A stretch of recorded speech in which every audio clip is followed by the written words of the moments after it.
Assalamualaikum ya, salam sejahtera, salam kuasa ketiga ya. Jadi ada banyak benda nak bincang.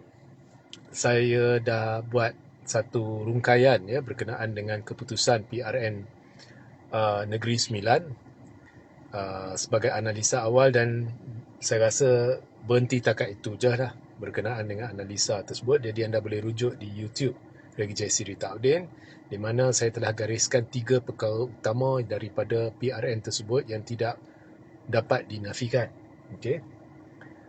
Dan saya juga telah bercerita berkenaan dengan parti wawasan dalam satu live berasingan, dan saya akan cerita lagi berkenaan dengan parti wawasan sebentar lagi. Untuk live ni saya nak sentuh berkenaan dengan kekalahan Anthony Loke di Cenah. Okey.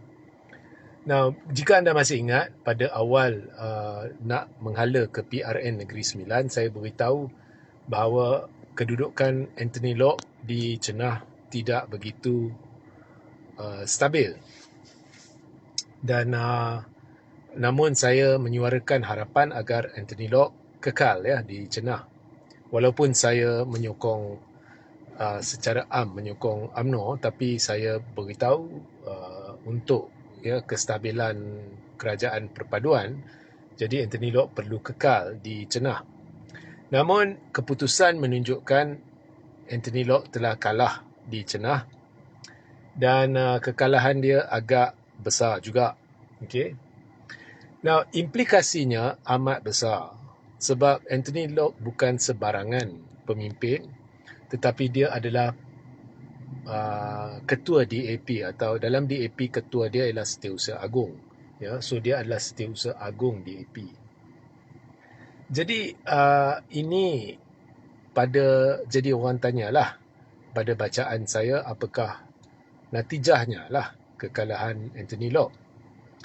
Jadi kekalahan Anthony Loke ni ada banyak sudut kita nak lihat. Saya mulakan dari, untuk live ini, saya beri tumpuan kepada PH dengan DAP. Kemudian untuk live seterusnya, saya menumpu kepada Barisan Nasional dan Pakatan Harapan, apakah implikasinya. Jadi untuk DAP, saya nampak ada risiko, malah kemungkinan, dan benda ni pun dah disentuh, saya perhati oleh penganalisa lain, ada risiko berlaku krisis dalam DAP. Sebab DAP ni, setahu saya, dia adalah berpuak, walaupun kalau kita tanya kepimpinan, dia kata tak berpuak. Dia ada puak pro Anthony Loke dan puak pro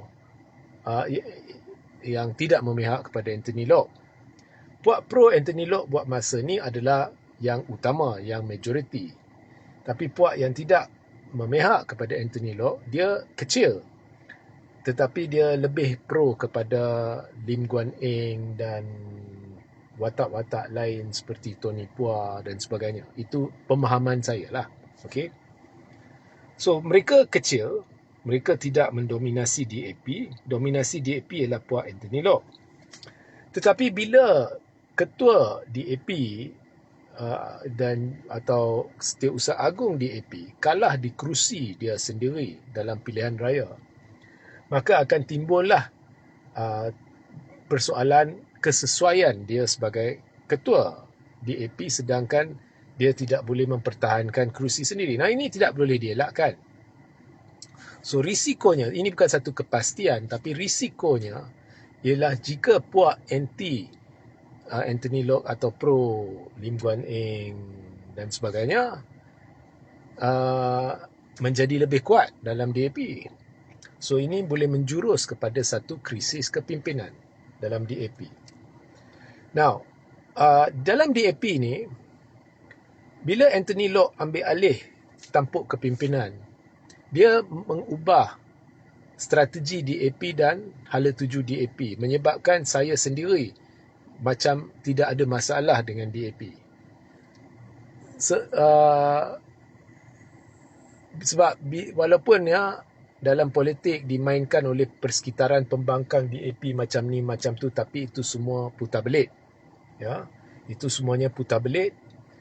Ada kalanya putar balik lampau, ada kalanya ia dilihat menerusi kacamata kaum perkauman dan sebagainya. Sebenarnya DAP sudah lama tidak mengeluarkan kata-kata ekstrim, membuat perkara-perkara ekstrim yang perkauman dan sebagainya. Tak ada. Di bawah kepimpinan Anthony Locke. Jadi Anthony Locke mengambil pendekatan lebih moderate, lebih bertolak ansur. Ya. Dia bukan macam MCA sangat, tapi dia duduk di antara DAP lama dengan DAP gaya lama dengan MCA. MCA ni memang cara dia menyantuni rakyat lain. So DAP lebih moderate, lebih bertolak ansur dan tidak ekstrim macam dulu. So itulah pendekatan yang diambil oleh Puak Anthony Locke yang lebih mesra kepada masyarakat majmuk termasuk orang Melayu. Kalau kepimpinan DAP sebelum Anthony Locke di bawah Lim Kuan Eng, saya kira ekstrim. Banyak juga saya tidak boleh terima. Dia mengeluarkan kata-kata yang saya kira menggusarkan orang Melayu, mengguris hati orang Melayu dan sebagainya. So itu pendekatan Anthony Locke. Tapi sekarang dengan kekalahan Anthony Locke dan juga kita lihat DAP hilang kerusi, bukan banyak, tapi 1-2 kerusi sana sini di Johor dan kemudian di Negeri Sembilan. Jadi akan timbul persoalan, adakah pendekatan moderate yang diambil oleh DAP yang lebih mesra semua, lebih mesra Melayu dan lebih mesra semua, menguntungkan DAP dan Pakatan Harapan, sedangkan DAP dan Pakatan Harapan sedang merosot. So benda tu pasti timbul. Dan bila benda ni timbul, maka akanlah berlaku pengimbasan kembali kepimpinan lama di bawah Lim Guan Eng. Jadi adakah ini akan menjurus kepada Puak Lim Guan Eng menjadi lebih kuat? Itu lagi satu hal. Kita tidak tahu, saya tidak tahu, tapi benda tu boleh berlaku. Jadi benda ni pasti akan menjadi titik benda yang akan dibincangkan. Ya, benda yang akan jadi pertikaian, benda yang akan jadi perdebatan, benda yang akan jadi perkara yang dipertimbangkannya untuk mungkin ada orang panggil Anthony Locke letak jawatan dan sebagainya. So semua ni akan berlaku.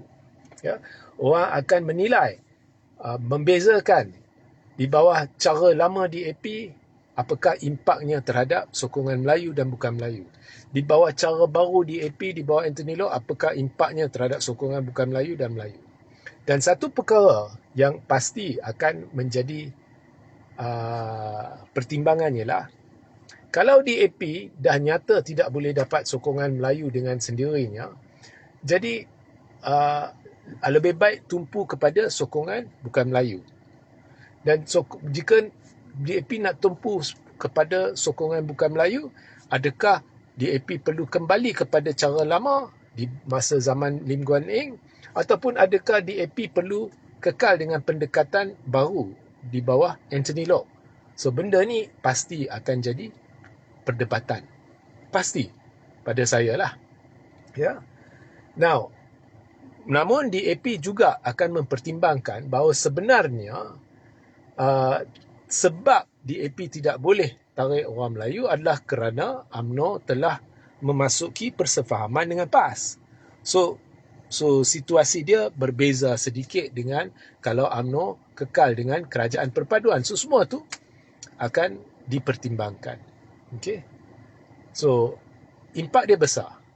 Ya. Satu kemungkinan ialah sekejap ya.